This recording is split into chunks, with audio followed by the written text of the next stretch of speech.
어제 민주당에서 7개 사건에 대해서 국정조사를 하겠다 이렇게 발표를 했죠. 정치검찰 7개 사건. 네. 근데 7개 중에 2개는 문재인 정권 때 사건이고 5개는 이제 이재명 대통령 관련 사건들인데 마지막에 이제 재사건 윤석열 명예훼손 사건이 들어가 있어요. 근데 네. 거기에 대해서 저게 왜 들어갔지 이렇게 생각하시는 분들도 계셔서 네.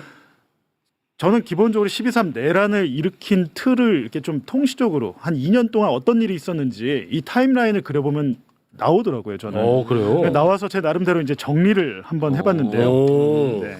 한번 이거는 이제 뭐 자세하게는 아니고 간략하게 오늘 말씀드리겠습니다. 설득력이 있는지 우리 한번 볼까요? 우리 관객의 입장에서 한번 지켜보죠. 냉정하게 평가해야 돼요. 냉정하게 하죠 우리가. 예. 일단 집중해서 들어야겠다. 네네. 1번 자료를 보시면 1번. 이거는 이제 제가 정리를 한 건데 윤석열의 이재명 제거 타임라인 이거 굉장히 이제 간략하게 비약적으로 중간중간 뭐 있는데요. 일단 23년 2월 2일에 무슨 일이 있었냐면 서울중앙지검이 뉴스타파에 대한 수사 보고서를 만듭니다. 예, 이게 안 알려진 사실이에요. 제가 지금 오늘 처음 말씀드린 건데 네. 뭐에 대한 수사 보고서예요? 이거를 이제 수사 보고서의 제목을 보시면 2번 자료 2번. 뭐에 대한 건지. 뜬금없이 뉴스타파에 대한 거를 만드는데 수사 보고 뉴스타파. 김만배 음성 파일 네. 관련해서 박영수 윤석열 통해 부산저축은행 사건 해결 그러니까 뉴스타파 보도 영상에 대한 녹취록 분석을 해가지고 수사 보고서를 만들어요.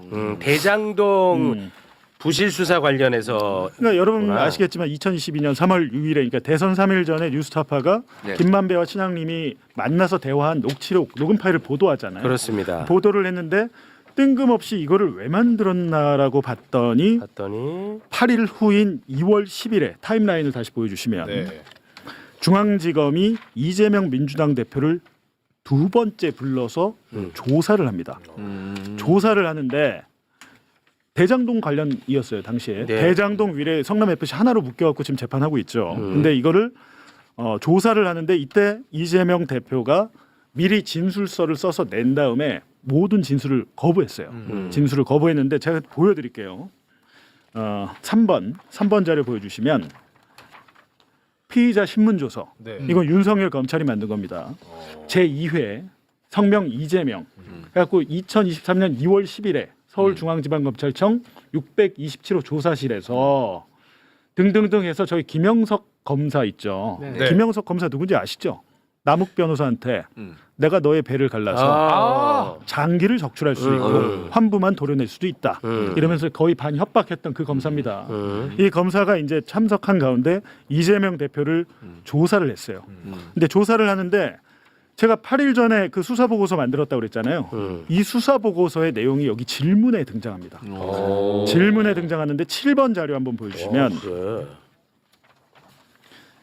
7번 자료를 보여주시면 요거는 좀 곽수환 씨가 읽어주면 좋겠는데요.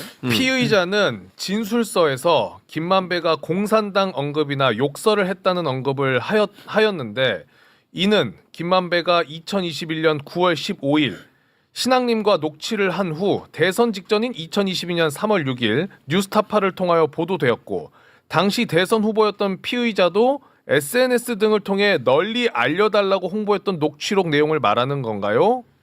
그렇게 해서 관련 기사 및 블로그를 제시하는데 그 블로그가 지금 김만배 등 이게 이재명 당시 후보가 썼던 거예요. 이거를 보여주면서 이 뜻이 뭐냐면 당시 김만배가 공산당이라고 언급하는 대목이 나오잖아요. 김만배 신앙님 녹음 파일에서 이재명 시장은 공산당이다. 그러니까. 씨알도 안 먹힌다 이거지. 씨알도 남욱은 씨알도 안 먹힌다고 김만배는 공산당이라고 그랬는데 너 이거 알고 보니까 김만배랑 짜고 니네가 이거 만든 거 아니야? 조작한 거 아니야? 그렇게 갖고 대선 3일 전에 터뜨린 거 아니야? 이런 취지로 물어보는 거예요. 네 그렇습니다. 물어보는 건데 당시에 이재명 후보가 6번 자료 보여주시면 뉴스타파 보도를 인용해가지고 SNS를 했어요. 보이시죠? 뭐라고 써 있습니까? 널리 알려주십시오. 네. 적반하장 후한무치 이 생생한 현실을 우리가 언론입니다. 라고 글을 올렸죠. 그러니까 네. 상대적으로 뉴스타파가 매체가 작기 때문에 네. 이런 사실이 나오자 알려달라 했는데 그 당시에 검찰은 어떻게 생각했냐면 김만배와 신앙님을 일부러 만나게 한 다음에 이재명이 녹음을 하게 한 다음에 그거는 그러니까 이 보도되기 5달 전이에요. 5달 전에 짜고 녹음을 시킨 다음에 대선 3일 전에 터뜨리겠다. 이렇게 본 거예요. 그렇지. 검찰이 그렇게 봤다는 검찰이 거야. 이렇게 보고 사실은 이렇게 되면 어떻게 하려고 했냐면 이재명 당시 후보를 선거 결과를 조작한 악질 범죄자로 만들려고 한 정황이 나와요. 여기. 오케이. 5번 자료. 5번. 여기 또 이제 이날 검사가 물어보는 겁니다. 이거 한번 읽어주시죠. 네. 자, 위 김만배 신앙림 녹취록은 대장동 사건이 불거져 2021년 9월 14일 피의자가 특별 기자회견을 한 바로 다음 날인 2021년 9월 15일 만들어진 것으로 김만배 본인이 화천대유와 천화동인 실사주인 것이 공개되고 혐의 선상에 오르자 만들어낸 사후 증거입니다. 그리고 녹취 내용을 보면 알 수 있듯이 김만배는 원래 투자자 20명을 모집해 천화동인 1호에서 18호를 팔려고 했는데 성남시가 너무 유리한 조건이어서 투자자가 없었다는 등 객관적 사실과 다른 터무니없는 거짓 발언을 해가며 자신과 피의자 입장을 변호하는 취지입니다. 이런 김만배의 녹취 발언이 객관적 증거가 될 수 있다는 것인가요? 그러니까 이게 무슨 뜻이냐면 2021년 9월에 대선 후보였을 때 대장동 사건이 불거지자 네가 김만배를 조종해가지고 만든 사후 증거다. 그게 뉴스타파를 통해서 보도했다. 너도 공범이란 취지로 묻고 있는 거예요. 그렇습니다. 이제 이렇게 한 다음에 근데 실제 내가 당사자면 이거 진짜 네. 돌아버릴 것 같아. 그게 잘 보세요. 답변을 지금 당시에 이재명 대표가 어떻게 했는지 보세요. 답변 보시면 검사님의 의견을 말씀하신 것으로 네, 알겠습니다. 이게 제가 조사 받아보잖아요. 네. 질문 한 400개 하거든요. 이날. 꼭지 돕니다. 와, 난 진짜 너무 말하고 싶어. 근데 이거를 검사님의 의견을 말씀하니까 엄청 참은 거예요. 그러니까 그리고 4번 자료를 보시면 여기 계속 물어요. 끔찍하다, 답변을 끔찍해. 얻어내려고 끔찍해. 읽어주시죠. 자, 피의자는 대장동 사업에 관한 공개 해명 발언을 하면서 이성문의 19년 1월 성남시가 공산당 같다고 언급한 증언이나 22년 3월 6일 공개된 김만배의 위 21년 9월 녹취록 발언을 누차 언급해 왔습니다. 그런데 남욱에 의하면 김만배로부터 공사와 성남의 뜰이 싸우는 모양새를 만들어야 나중에 문제가 안 된다라고 분명히 들었고 이성문 증언이나 김만배 녹취록은 그처럼 싸우는 외관을 만든 것이라고 지적합니다. 자, 여기까지 하시면 이 말이 뭐냐면 우리가 남욱한테 다 자백을 받았어. 남욱에 의하면 네가 시켜가지고 공산당 그 프레임을 만든 거 아니야? 이 얘기예요. 고로 지금 예를 들면 윤석열 명예훼손 사건 이 관련 보도를 한 뉴스타파 한상진 김용진 기자나 저나 당시에 검찰은 어떻게 봤냐면 이재명과 짜고 당선시키기 위해서 윤석열을 떨어뜨리고 이재명을 당선시키기 위해서 치밀하게 협조를 하고 모의를 했다. 요 시각으로 이재명 대표를 불러다가 이렇게 묻고 있는 겁니다. 묻고 있는 거예요. 근데 그럼 다시 타임라인으로 돌아가서 네. 이렇게 조사를 두 번째 하죠. 네. 그리고 나서 어떻게 합니까? 6일 후에 6.15. 2월 16일에 이 조사 6일 후에 이재명 대표에 대한 1차 구속영장을 청구해요. 대장동 사건으로. 근데 이게 국회 체포동의안 부결됩니다. 부결됐어. 그 실질심사를 못했잖아요. 네. 이러면 이제 대장동 사건이 끝난 거예요. 대장동으로는 이제는 네, 어려워. 끝난 거예요. 끝나다 보니까 공교롭게도 보세요. 지금 2023년 2월 얘기하고 있잖아요. 수원지검이 2월부터 6월까지 넉 달 동안 대북 송금 사건을 조작에 착수를. 야 대장금이래. 대장동으로는 야 텄어. 야 대북 송금으로 간다. 그러니까 오케이. 사건을 조작해서 완성을 어느 정도 시켜요. 네. 시켜놓은 다음에 9월 달부터 언론에 대한 수사가 들어가는 거죠. 뉴스타파, JTBC, 경향신문 5개 언론사에 대해서 9월 7일에 중앙지검이 서울중앙지검이 강백신 팀장을 해가지고 대선 개입 여론조작 특별수사팀을 발족하고 뉴스타파는 사형에 처해야 하고 국기문란 사범 어쩌고 저쩌고 김기현이고 난리치잖아요. 난리 났었지. 공포 분위기 조성하고 방송통신위원회 이동관, 유일인 방심위원장까지 나서가지고 청부민원 사건이고 뭐고 공포 분위기를 조성합니다. 그렇습니다. 그래서 그 어떤 종편은 사과까지 했어요. 네, 사과까지 하고 우리가 잘못했다고. 예. JTBC도 저에 대해서 사과 방송을 하고 그만해, 했는데 은규. 난리 났었어. 근데 왜냐하면 언론이 일단 입틀막을 시켜버린 그러니까 거야. 당시에 하여튼 9월 그리고 수사팀 발족하고 일주일 뒤인 9월 14일에 저랑 한상진 뉴스타파 등에 대해서 압수수색을 실시하고 4일 뒤에 이재명 대표에 대한 2차 구속영장을 청구합니다. 대북 송금으로 치는 거야. 네. 이게 그러니까 대북 송금으로. 저는 이거를 나중에 사후적으로 재구성했지만 제가 보니까 얘들은 계획이 있었던 거예요. 이재명만 없어지면 네. 되는 거야. 모든 것은 이재명이고 언론의 공포 분위기를 조성하고 야. 나 우리 2차 일단 구속영장 청구 지기 전에 야 야당 대표에 대해서 이렇게 2번이나 하는 것도 말도 안 된다고 다들 그랬잖아요. 그때. 그랬었지. 여론이 그랬어요. 그 여론을 무마시키기 위해서 일단 이틀만큼 언론의 공포 분위기를 조성을 한 겁니다. 근데 얘들의 예상이 빗나간 게 유창훈 부장판사가 실질 영장 실질 심사에서 기각을 시켜버렸어요. 국회에서는 이게 통과가 돼 버렸어요. 그때 난리가 났었다고. 그러니까. 국회에서 통과됐어 이게. 근데 판사가 기각을 시켜주는 이거는 우리 역사의 기록으로 남겨야 됩니다. 근데 이날. 그 유창훈 부장판사가 저희 집에 대한 저와 한상지 기자에 대한 영장을 발부해 준 판사인데 저희가 나중에 영장을 봤더니 왜 유창훈이 왜 기각을 했지 봤더니 대북 송금 사건에 대해서 이건 다툼이 있어 보이는데 이거는 이상한데 왜냐하면 당시 기억하시면 모르겠지만 이화영 부지사가 국회에 나와가지고 다 만세를 불러버려요. 검사가 나 진술 회유, 진술 세미나 있었고 이걸 폭로를 해버리잖아요. 이걸 판사가 본 겁니다. 그걸 봤어. 네, 원래는 이화영의 진술만 봐서는 아닌데 이화영이 실제 진실은 이렇습니다로 폭로를 하니까 야 이거는 다툼의 여지가 있잖아. 제가 말 바꿨잖아. 이렇게 판단을 했던 걸로 보이고 당시에 이 대북 송금 사건에 대해서 이재명 그 대표에 대해서는 기소를 못했던 상태예요.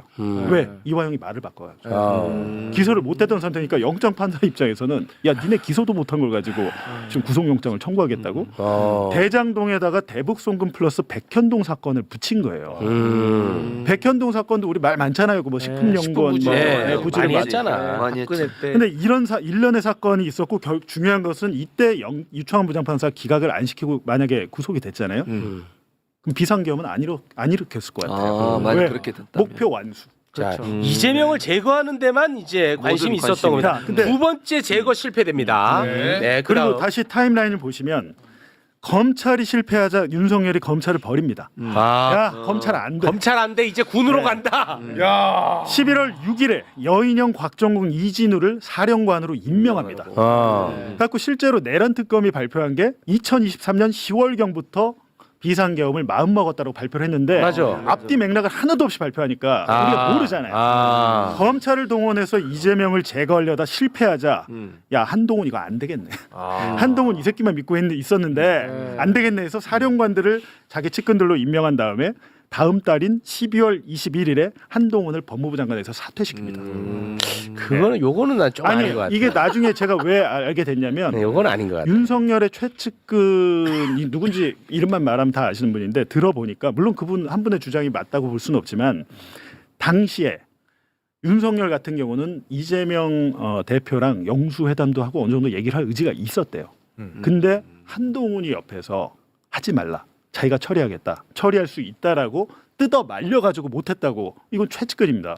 구속시킬 자신 있다고? 네, 한동훈이? 구속시킬 자신이 있다고 했는데 이때 당시 기억하시면 알겠지만 그건 법무부 그랬을 장관 것 같아. 사퇴하고 국민의힘 비대위원장 가잖아요. 난 그래서 이건 아니라고 보는 그때 거야. 김건희가 반대했던 거 아시죠? 처음. 바로 갔거든 비대위원장으로. 그때 김건희가 강력 반대했습니다. 아. 김건희가 안 된다고. 네, 안 된다고 강력 반대를 했어요. 아 그래. 근데 그때 하여튼 그런 게 있고 한동훈으로 안 되니까 군을 동원하기 시작한 시점이 바로 이겁니다. 이렇게 이어지는 거예요. 그리고 나서 이거는 더 좀 취재를 해봐야겠지만 이듬해인 1월 이재명 대통령에 대한 가덕도 테러 사건. 테러가 있었잖아. 근데 이거는 배우가 누군지 지금 밝혀지지 않았고 네. 지금 다시 수사를 하고 있으니까. 그렇습니다. 근데 이 사람 김진성이라는 사람이 그냥 미쳐가지고 혼자 미친 짓을 한 건지. 야, 아니라고 볼 만한 정황들이 너무 많아요. 너무 많아 지금. 그러니까 요거에 만나러 대해서도 갔다는 거 아니에요? 지금 이미 여인영이나 뭐 곽종근, 이진우 지금 뭐 특히 여인영은 방첩사령관 아닙니까? 네. 그리고 당시에 이제 정보사도 있고 뭐 해서 정보사, 국정원, 방첩사가 이 사건에 개입을 했는지 아니면 뭐 대통령실이 했는지 요거는 이제 수사를 통해서 밝혀봐야 됐고. 그러니까 제가 드린 말씀이 이겁니다. 일단은 윤석열은 자기가 검사 출신이기 때문에 검찰을 동원해서 해결을 하려고 했던 겁니다. 뭐 그렇겠죠. 근데 그러다가 이게 실패했고 완전히 두 번째 영장 청구는 부담이 되니까 그 분위기를 만들기 위해서 언론에 대한 언론. 대대적인 수사가 시작이 됐다. 매우 합리적으로 봅니다. 저는. 그건 합리적인. 그 말씀을 드리는 것이고 네. 저는 이제 이 말씀을 오늘 그러니까 이거 보면 아까 그 검사들의 그 질문 봐봐. 이게 왜 이러냐. 내가 수사도 하고 내가 기소도 할 수 있어. 그래. 그럼 기소의 정답지를 이미 다 만들어 놓으니까 당연하지. 거기에 맞춰서 수사가 되는 그렇지. 거야. 근데 예를 들어서 이게 중수청 수사관이라면 이렇게 했어. 그럼 이거를 공소청에 올리면 공소청 에라이 에이, 쓰레기 그렇지. 같은 놈아 이거 그러니까 바로 못 아웃될 거 아니야. 이런 거 막자는 거잖아. 그렇지, 맞아. 됐지? 그럼. 맞아. 딴 데서 딴 얘기. 야, 이씨. 근데 뭐 하는 이미 짓이야. 그때 당시 이재명 대통령은 사실 우리 정평에서 이 당시에 이재명 대통령과 관련된 재판에 대해서 제가 수도 없이 방어하고 그랬는데 이미 이런 과정 속에서 중도층에 있는 사람들한테 나쁜 사람으로 이미지가 더 맞아요. 씌워졌어요. 네, 그건 뭐 맞습니다. 그러니까 저는 그 장마가 예. 일련의 일들이 우연히 일어난 게 아니고 어떤 플래닝과 지시에 의해서 조직적으로 움직였다라고 보는 거거든요. 네. 그리고 윤석열 본인이 그런 특수부 그런 능력이 있는 특수부 검사고 법무부 한동훈 장관 시킨 건데 그것과 별개로 지금 7개 사건에 대해서 국정조사를 하겠다고 하고 3월 말부터 지금 시작이 될 것 같아요. 근데 저는 그냥 대북 송금 사건은 지금 법무부의 감찰 자료까지 다 공개가 됐잖아요. 네. 지금 그 내용이 다 공개된 게 아닙니다. 여러분 보시면 깜짝 놀라요. 원문 보시면. 예를 들면 김성태 회장이 쌍방울 그룹 회장이잖아요. 실질 사주인데 주주총회를 해야 돼. 주주총회를 해야 되는데 내가 감옥에 있잖아. 구속돼 있잖아. 그러면 그러니까 교도소에서 구치소에서 자기 부하한테 얘기를 합니다. 야 주주총회 준비해야 되니까 누구 수원지검으로 오라 그래. 거기서 총회를. 진짜로. 와 이거 미친 거 왜냐면 아니야? 주주총회 준비를 해야 되니까 이런 내용 지금 보도 안 나왔죠. 와 진짜 너무 열받는다. 이런 내용이 수두룩하게 있어요. 그리고 실질적으로 그 사람들이 와서 김성태를 만납니다. 아, 실제로도. 아니 무슨 우리가 그 필리핀 마영강 얘기할 때가 아니네. 그러니까. 그리고 묘령의 여자가 뭐 생일 케이크 들고 생일 파티를 했다는 거 이런 거 등등은 실제로 다 벌어진 일이에요. 이게 지금 농담이 아니라 영화 속에 있는 일이 아니라 현실에서 다 벌어지는 일인데 이게 이 정도까지 나왔으면 저는 쌍방울 대북 송금 사건 정도는 국정조사 하지 말고 정성호 장관이 지휘해서 공소 취소하면 되죠. 왜 부담이 없냐면 이재명 대통령 제3자 뇌물 사건에서 뇌물을 줬다는 김성태를 송병훈 부장판사가 공소 기각했잖아. 공소 기각해버렸잖아요. 끝났잖아. 그리고 다음 주에 이화영에 대해서 판단하겠다고 그랬어요. 맞아. 만약에 이화영에 대해서도 당신도 공소 기각. 그럼 누구 남습니까? 이재명 대통령. 지금 뇌물을 줬다는 김성태를 공소 기각했어. 이재명의 공범 이화영을 공소 기각했어. 그럼 이재명 대통령 혼자 재판 받나요? 말이 안 되지. 말이 안 되잖아요. 말이 안 돼. 그러니까 저는 이 상황이 올 텐데 말이 오든지 되냐. 안 오든지 간에 이게 이 정도 나오면 정성호 장관이 결단을 하시면 된다 이거는. 그렇잖아요. 국민적인 여론과 이해가 됐잖아요. 이런 자료나 이해 없이 갑자기 공소 취소하겠다면 욕을 하겠지만 뭐 그럴 수 있지. 지금 그런 상황은 아니다. 아니죠. 그러니까 민주당도 그 사건만큼은 국정조사 하지 말고 네. 법무부 장관의 결단을 촉구하는 게 맞겠다라고 저는 봅니다. 네. 문제는 이런 얘기를 이 매부쇼만 다루지 예. 대북 송금과 관련해 가지고 연어 술파티 조작에 대해서는 거의 다루질 않아요. 그러니까 그래서 나는 국정조사도 한 방편이 된다고 봐. 알리는 여론 환기 차원에서는 안 하잖아. 안 해. 안 해. 그래서 나는 그것도 물론 이제 방법론은 뭐 각자 생각이 다른 거니까 뭐 또 하나가 옳다고 생각하지는 않습니다 저는. 네. 어쨌든 이번 국정조사도 말씀하신 것처럼 국정조사가 나오면 종편이고 뭐고 보도 안 할 수는 없어요. 그렇잖아. 그리고 너무 아마 없죠. 최대 주인공은 제가 예측하기로는 남욱 변호사. 그러니까 하게 예를 들면 되면 아까 남욱에 따르면 공산당 발언 당신이 만들었다면 요거잖아요. 남욱에 따르면 남욱에 의하면으로 돼 있잖아요. 그러니까 이 조작 유동규 혼자 해서는 안 됩니다. 3인 성원을 만들어야 되는데 남욱 변호사가 있고 정민용 변호사가 있는데 이 두 사람이 그리고 정영학 회계사까지 이 세 사람이 이번 국정조사의 핵심 키맨이다. 나는 좋다고 봅니다. 그리고 뭐 개인 생각입니다. 뭐 음. 다 생각이 다를 수 있으니까. 네. 알겠습니다. 자, 오늘은 여기서 좀 마무리를 짓겠습니다.